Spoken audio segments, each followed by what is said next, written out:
Hello बच्चों, मैं परवीन डागर आज आपके सामने फिर आ गई हूँ कबीर की साखियाँ लेकर, जो कि कक्षा 10 का विषय है। बहुत बच्चे परेशान रहते हैं कि कबीर की साखी की व्याख्या नहीं आती, शब्द समझ में नहीं आते। आज मैं उन्हीं के बारे में आपसे बात करूँगी और उसकी व्याख्या जो है संक्षिप्त में बताऊँगी। चलिए, कबीर के बारे में अगर हम जानने की बात करें तो कबीर 120 साल की एज उन्होंने अपनी रखी। 120 साल वो जिए और 120 साल बहुत अच्छी उम्र होती है, लेकिन आजकल तो इतनी उम्र होनी बहुत मुश्किल हो रही है क्योंकि हम खान पान हमारा बहुत बदल गया है, जबकि जीवन शैली में और आज की जीवन शैली में बहुत अंतर है। चलिए, पहली साखी है, ऐसी बानी बोलिए मन का आपा खोए, अपना तन शीतल करे और इनको सुख होए। अब इसमें कबीर जी क्या कहना चाहते हैं? इसमें कबीर जी कहना चाहते हैं कि हमें ऐसी बात करनी चाहिए कि जिससे हमारा अहंकार ना झलके, हमारी बातों में इतना अहंकार ना हो कि जिससे दूसरे को कोई दुख पहुँचे। हमारी भाषा मीठी होनी चाहिए। अगर हम मीठी भाषा के साथ बात करेंगे तो हमारा खुद का मन तो ठंडा होगा ही, खुद का मन तो शीतल होगा ही, लेकिन हम औरों के मन को भी शीतलता पहुँचाएंगे। तो इसमें यही कहा गया है कि हमें हमेशा ऐसी वाणी का प्रयोग करना चाहिए, ऐसी आवाज़, ऐसी भाषा, बेसिकली भाषा के बारे में बात की गई है कि भाषा का प्रयोग करना चाहिए कि जिससे दूसरों को ना दुख पहुँचे और दूसरों का मन और अपने मन को और तन को भी शीतलता पहुँचे, ठंडक पहुँचे, यानी किसी को दुख ना पहुँचे। कोई अहंकार हमारी बातों से नहीं झलकना चाहिए। कस्तूरी कुंडली बसे मृग ढूंढे बन माही, ऐसी घट घट राम है दुनिया देखे नाही। अब इसमें कबीर जी कहना चाहते हैं कि मृग जो है वो, उसकी नाभि में कस्तूरी होती है जिसमें बहुत खुशबू होती है। उस खुशबू को ढूंढने के खातिर वो पूरे वन में भटक जाता है, पूरे जंगल में भटक जाता है और उसे वो कस्तूरी की जो खुशबू है वह मिल नहीं पाती है, क्योंकि उसे पता ही नहीं है कि कस्तूरी की खुशबू उसके खुद के अंदर है। वह उस महक से अनजान है, उस ज्ञान से अनजान है। वैसे ही हम मनुष्य भी उस ज्ञान से अनजान है, जो ज्ञान हमारे अंदर है, भगवान रूपी ज्ञान, भगवान रूपी प्रकाश। हम उस प्रकाश से अनजान हैं। हम अंधेरे में जीते हैं और तीर्थ स्थान, ये स्थान, वो स्थान, हम भटकते रहते हैं। लेकिन ऐसे घट घट राम हैं दुनिया देखे नाही, जिसे दुनिया समझ ही नहीं पाती। यानी हमारे घट घट में, हमारे हर व्यक्ति में, कहते हैं ना, हर व्यक्ति के अंदर भगवान होते हैं और कण कण में भगवान का वास है, लेकिन हम उन्हें कहाँ ढूंढते हैं?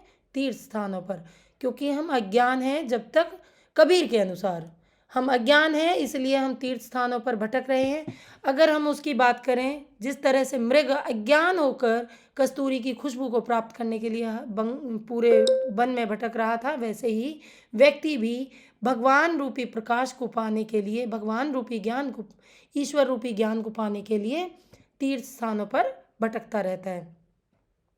जब मैं था तब हरि नहीं, अब हरि है मैं नाही, सब अंधियारा मिटी गया जब दीपक देखा माही। अब इसमें कबीर जी कहना चाहते हैं कि मैं का मतलब है यहाँ पर अहंकार। अब इसमें क्या है, कबीर जी कहना चाह रहे हैं कि जब मैं यानी अहंकार था तो हरि का वास नहीं हो सकता। जब तक आपके अंदर अहंकार है तब तक भगवान आपके अंदर निवास नहीं कर सकते। अब हरि है मैं नहीं, यानी अब भगवान मेरे अंदर आ चुके हैं, मैं ईश्वर को जान चुका हूँ, मैं उनसे संपर्क कर चुका हूँ, इसलिए अब हरि हैं तो मैं यानी अहंकार नहीं है। सब अंधियारा मिट गया जब दीपक देखा माही, मेरे अंदर का जब अंधकार मिटा, जब मुझे प्रकाश पुंज, भगवान रूपी प्रकाश पुंज यानी उनके ज्ञान से मैं वाकिफ़ हो गया, उनके ज्ञान से रूबरू हो गया, तो मेरे अंदर का अंधकार मिट गया। अब अंधकार कौन सा था? जो अहंकार था। अहंकार हमारे अंदर होता है तो ना हम भगवान को मानते हैं, ना ही हम किसी चीज़ को मानते हैं। तो इसीलिए कबीर जी कहते हैं कि जब तक आपके अंदर घमंड वास करता है तब तक आपके अंदर आपको ईश्वर के ज्ञान की प्राप्ति नहीं हो सकती। सुखिया सब संसार है, खाए अरु सोवे, दुखिया दास कबीर है, जागे अरु रोवे। अब इसमें कबीर जी दुखिया हैं क्योंकि वो भगवान की प्राप्ति करना चाहते हैं, ईश्वर रूपी ज्ञान को प्राप्त करना चाहते हैं, और उसके लिए वो रात दिन एक करके जाग रहे हैं, भक्ति में लीन हो रहे हैं। लेकिन वह उन लोगों को देखकर दुखी हैं जो संसार में आते हैं, खाते हैं और विषय वासनाओं में लिप्त रहकर, गृहस्थी में लिप्त होकर भगवान को बिना याद किए अपना जीवन यापन कर रहे हैं, तो कबीर उनके लिए परेशान हैं, उनको देखकर रो रहे हैं। कबीर जी ऐसे लोगों से दुखी हैं जिनके अंदर भगवान का निवास नहीं है, जो भगवान से अपना मतलब संपर्क नहीं बना पाते हैं। और वो कहते हैं कि जब तक आपके अंदर ईश्वर का वास नहीं होता, तब तक आपके अंदर अहंकार, अज्ञानता, सभी तरह की चीज़ें जो कि अवगुणों के रूप में आती हैं, वो आपके अंदर वास करती हैं।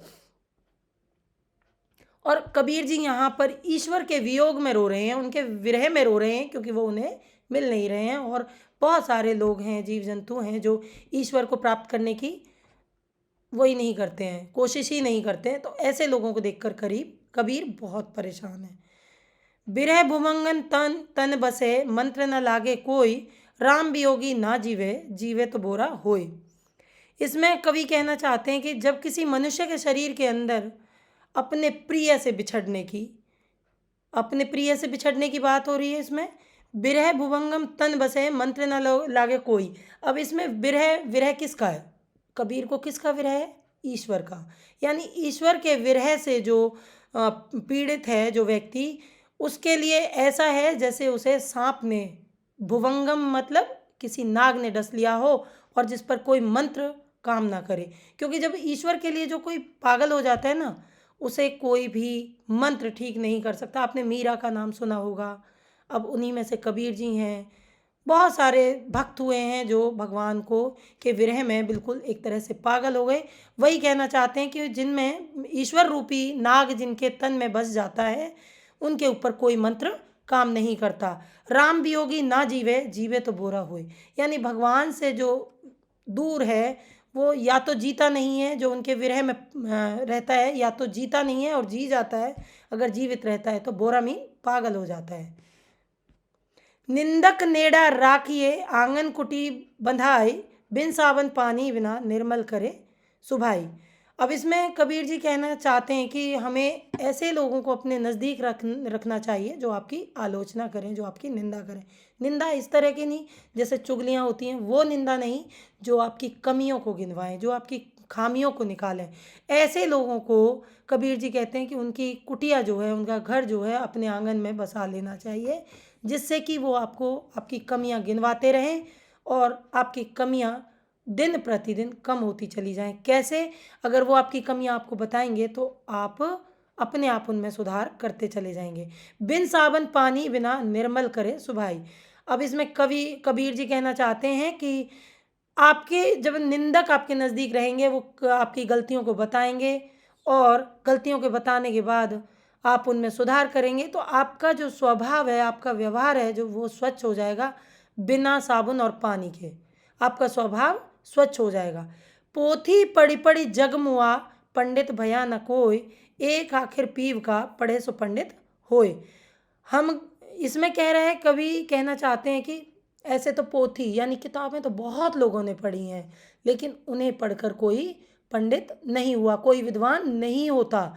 एक आखिर पीव का, अब इसमें कहा गया है एक अक्षर प्यार का। प्यार मतलब प्रेम का वो वाला प्रेम नहीं, लेकिन इसमें ईश्वर के प्रेम की बात की गई है कि जो भगवान रूपी प्रेम को पढ़ लेता है, वह सबसे बड़ा पंडित बन जाता है। ऐसे तो किताबों में दबकर बहुत लोग चले गए, किताबों से पढ़ पढ़ कर, लेकिन पंडित यानी विद्वान कोई नहीं बना।